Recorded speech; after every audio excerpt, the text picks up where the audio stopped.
Hello बच्चों, mind blowing class में आपका बहुत बहुत स्वागत है। ठीक है, मैं भीम। आज हम पढ़ेंगे भूगोल 9 और 10 के लिए, जिसमें हम पढ़ेंगे आज भारत भूगोल, जिसके बारे में जानेंगे सामान्य जानकारी। ठीक है, तो भारत के बारे में पढ़ते हैं। तो भारत की स्थिति क्या है, भारत का विस्तार क्या है, ठीक है, इसकी किस किस से सीमा लगी हुई है, इसके बारे में आज पूरी जानकारी लेते हैं। ठीक है, तो सबसे पहले हम स्थिति इसकी देख लेते हैं। ठीक है, तो भारत की स्थिति क्या है, भारत कहाँ पे स्थित है, उत्तरी गोलार्ध में। अगर हम पृथ्वी में बात करते हैं, जैसे हमारी पृथ्वी अंडाकार होती है, ठीक है, या ग्लोब में हमने देखा है, तो जो ग्लोब में होता है ये क्या होती है, हमारी भूमध्य रेखा, भूमध्य रेखा होती है। ठीक है, भूमध्य रेखा, और ये हमारी आती है देशांतर रेखा। ठीक है, तो देशांतर रेखा अगर हम इसमें बात करते हैं, तो हमने जो मैप पढ़ा हुआ है यहीं पे देख लेते हैं। ऊपर नॉर्थ होता है, नीचे साउथ होता है, इस तरफ ईस्ट होता है, इस तरफ वेस्ट होता है। ठीक, तो ये ऊपरी हिस्सा क्या है, नॉर्थ, उत्तर है। तो हमारा स्थिति क्या बता रही है, उत्तरी गोलार्ध। उत्तरी गोलार्ध इसमें होगा। ठीक है, उत्तरी गोलार्ध ये, तो उत्तरी गोलार्ध में होगा। ठीक है, तो उत्तरी गोलार्ध हमारा भारत यहाँ पे स्थित है। ठीक है, यहाँ पे स्थित है।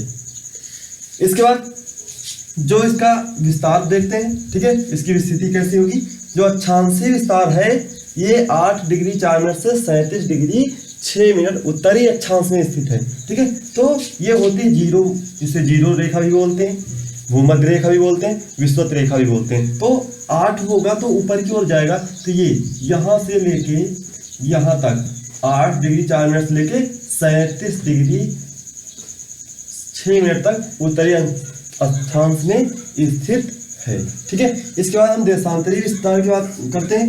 देशांतर विस्तार कैसा है इसका, तो पहले तो देखते हैं पूर्वी देशांतर में। तो ये क्या है, पश्चिम है, ये पूर्व है, तो इस तरफ होगा, ये भी इसमें जीरो होगा। ठीक है, तो देखते हैं 68 डिग्री 7 मिनट से 97 डिग्री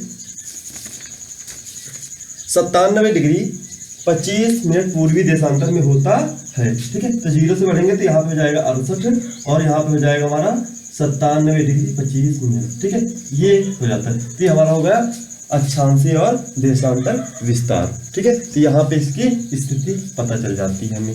ठीक है, इसके बाद इसका हम देखते हैं आकार। भारत का आकार कैसा है, तो आकार ये क्षेत्रफल में कितना है, इसका क्षेत्रफल 32,87,263 वर्ग किलोमीटर।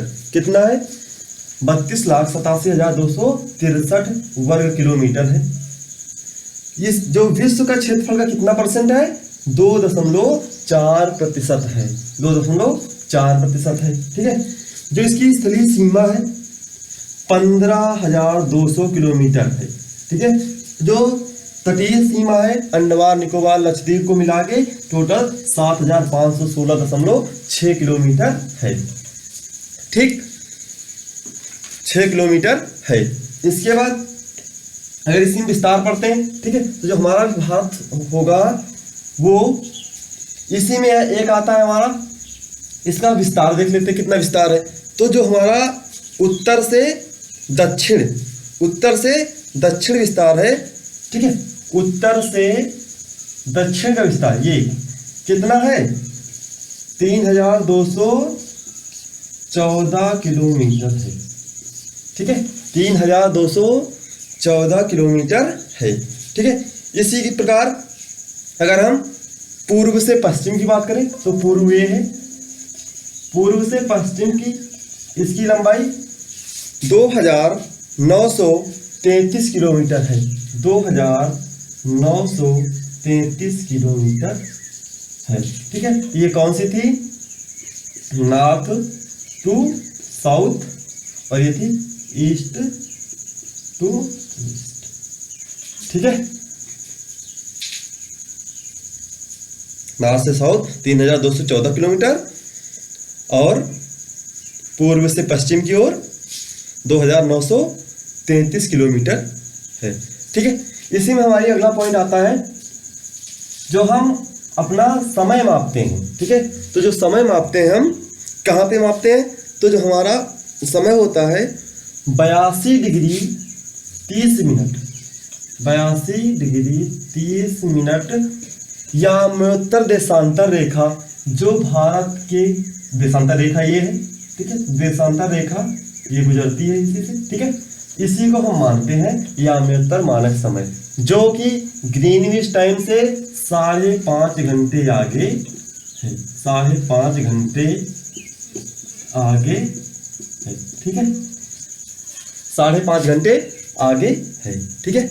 इसके बाद हम अगला पॉइंट लेते हैं इसी में, जो हमारी भारत के बीच से, ठीक है, भारत के बीच से कर्क रेखा भी गुजरती है, ठीक है, ठीक है, आपने देखा है जीरो अक्षांश रेखा है, तो ये पृथ्वी के बीचों बीच से गुजरती है, लेकिन जो हमारी क्या होती है कर्क रेखा, कर्क रेखा भारत के बीचों बीच से गुजरती है। यह हम कह सकते हैं भारत को 2 भागों में बांटती है, ठीक है। तो जो 2 भागों में बांट रही है हमारी कर्क रेखा, ठीक है, तो ये कहाँ से गुजरती है, कर्क रेखा, ठीक है, जब भारत से तो गुजर रही है तो कितने राज्यों से होकर गुजरती है, ठीक। तो हम राज्य देख लेते हैं इसके। तो सबसे पहले तो जब यहां से गुजरेगी इस तरफ पश्चिम तरफ कौन सा हमारा राज्य मिलेगा, सबसे पहले गुजरात, पहले मिलेगा हमारा गुजरात, फिर राजस्थान, फिर मध्य प्रदेश, ठीक, मध्य प्रदेश के बाद छत्तीसगढ़, मध्य प्रदेश के बाद छत्तीसगढ़,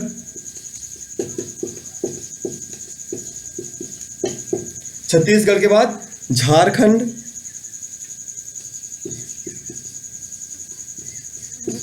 झारखंड, ठीक है, गुजरात, राजस्थान, मध्य प्रदेश, छत्तीसगढ़, झारखंड के बाद पश्चिम बंगाल, पश्चिम बंगाल, इसके बाद त्रिपुरा और मिजोरम, इसके बाद त्रिपुरा और मिजोरम, ठीक है, मिजोरम। ये हमारे राज्य कौन से हैं, ये राज्य हैं जिनसे हमारी कर्क रेखा गुजरती है। तो हमारे कितने हैं, गुजरात 2 3 4 5 6 7 8, तो कितने राज्यों से होकर गुजरती है, 8 राज्यों से होकर गुजरती है, ठीक, 8 राज्यों से होकर गुजरती है। इसके बाद हम बात करते हैं जो हमारी सीमा है, भारत की सीमा है, स्थलीय सीमा है, कितने देशों से स्पर्श करती है, ठीक है, कितने देशों से स्पर्श करती है। तो स्पर्श करने के लिए देखेंगे सबसे पहले जो स्थलीय सीमा है, ठीक है, किन देशों से स्पर्श करती है। तो जो देश होंगे, कौन कौन से देश होंगे देख लेते हैं, ठीक है। तो स्थलीय देश ज्यादातर आप देखते हैं जो इस तरफ का पार्ट है हमारा, ठीक है, दक्षिण का, इस तरह आप जानते हैं केवल क्या है, समुद्र है, जल है, जलीय भाग है, ठीक है। तो जितने भी इसके देश जुड़े होंगे वो वेस्ट, नॉर्थ और ईस्ट में ही होंगे। साउथ में केवल आपका जलीय पार्ट मिलता है, तो 1-2 देश मिलते हैं आपके जो जलीय होते हैं, लेकिन हम यहाँ पे पढ़ रहे हैं स्थलीय सीमा किन देशों से जुड़ी हुई होती है। तो इनको देख लेते हैं पहले। तो सबसे पहले हमारा आता है पाकिस्तान, ठीक है, पाकिस्तान से लगी हुई सीमा हमारी है। दूसरा है अफगानिस्तान,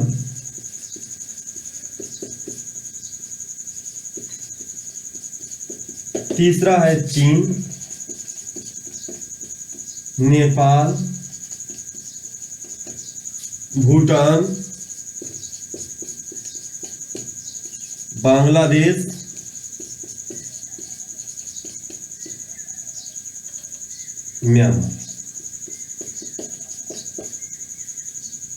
म्यांमार, ठीक है। पाकिस्तान, अफगानिस्तान, चीन, नेपाल, भूटान, बांग्लादेश और म्यांमार, इन 7 देशों से हमारी स्थलीय सीमा स्पर्श करती 7 देशों से स्थलीय सीमा हमारी स्पर्श करती है। इसके बाद जो जलीय सीमा होती है, जलीय सीमा भी स्पर्श करती है। ठीक है, तो जो जलीय सीमा होती है, ठीक है, ये जलीय सीमा हमारी श्रीलंका,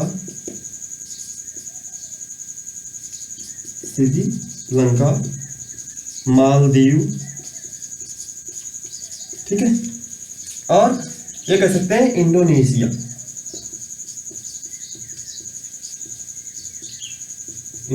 से स्पर्श करती है। ठीक,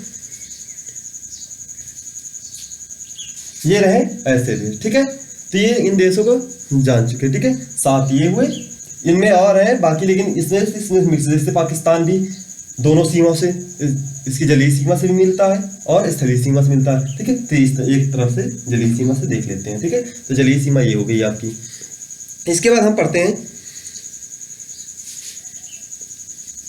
जो हमारे, ठीक है, इसके बाद हमारा आता है कि जो हमारे राज्य हैं। ठीक है, राज्य कैसे हैं? ठीक है, तो आपको पता है भारत एक राज्यों का संघ है। ठीक है, भारत एक राज्यों का संघ है। तो अगर हम कुल राज्य की बात करते हैं तो कुल भारत में कुल कितने राज्य हैं? कितने हैं? 28 राज्य हैं। ठीक है, केंद्र शासित प्रदेश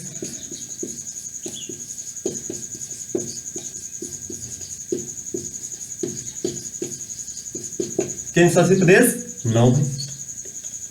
ठीक है, 28 राज्य और केंद्र शासित देश 9 है। ठीक है, अगर हम इनके बारे में पूरा देखें, पढ़ें, समझें, ठीक है, तो इनको हम आपको दोनों चीजों को आपको हम PDF में दे देंगे। ठीक है, इनको आपको इनकी जो राज्य हैं, इनकी राजधानी, ठीक है, और जो इम्पोर्टेंट है उनके मुख्यमंत्री कौन है, ठीक है, और राज्यपाल। ठीक है, आपको हम PDF में दे देंगे। ठीक है, तो इसके आगे हम अगली क्लास में पढ़ते हैं। ठीक है, समझिए, इसको पूरा नोट करिए। ठीक है, और हम इसको जो ये राज्य हैं, ठीक है, इनकी राजधानी और मुख्यमंत्री, राज्यपाल हम आपको PDF में दे देंगे, आप उनको नोट कर लीजिएगा। ठीक है, इतना ही पढ़िए। इसके बाद चैनल को हमारे सब्सक्राइब करते रहिए, लाइक करते रहिए और अपने दोस्तों को बताते रहिए। जो भी इस ग्रुप नहीं जुड़े हुए हैं उनको जोड़िए, बताइए कि आप क्लासेस चल रही हैं और उसे ज्वाइन करिए, पढ़िए। ठीक है, सभी को बहुत बहुत धन्यवाद।